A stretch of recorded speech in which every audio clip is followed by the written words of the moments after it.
పెద్దలందరూ ఏమైపోతున్నారు? నా బలం చూస్తే చాలా పెద్దది, కానీ ఎలక్షన్ టైం వచ్చే వరకల్లా ఆ సింహాసనము ఎవరికి దక్కుతున్నది, ఎవరి చెంత చేరుతున్నది?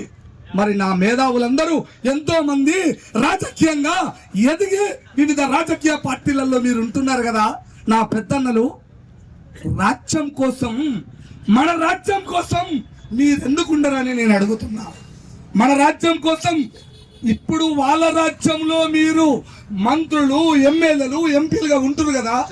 మరి మన రాజ్యం వస్తే కూడా మీరే ఉంటారు కదా, మన రాజ్యంలో కూడా మీరే ఉంటారు కదా.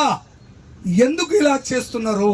మీరు చెయ్యబట్టే చేస్తుండొచ్చు, మీరు మంచిగా ఉండొచ్చు, కానీ తరతరాలుగా జరుగుకుంటూ పోతుంటే అన్యాయం జరిగితే కుమ్మర గ్రామంలో 4 దుండగులు ఆ పసికందు పాప తండ్రితే చనిపోతే ఇప్పటికి 8 రోజులైనా న్యాయం జరగక ఆ రెడ్డి రావులు దాన్ని తప్పుతో పట్టిస్తుంటే నా బీసీ బిడ్డ, ఎస్సీ బిడ్డ అఘోరమైన పరిస్థితుల్లో అక్కడ అల్లాడిపోతుంటే న్యాయం జరగకపోయే ఈ రెడ్డి రాజ్యంలో.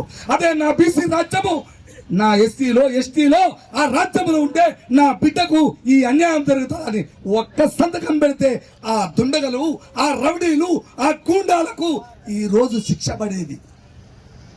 కాబట్టి టైం ఎక్కువ లేదు కాబట్టి పెద్దలందరూ ఉన్నారు.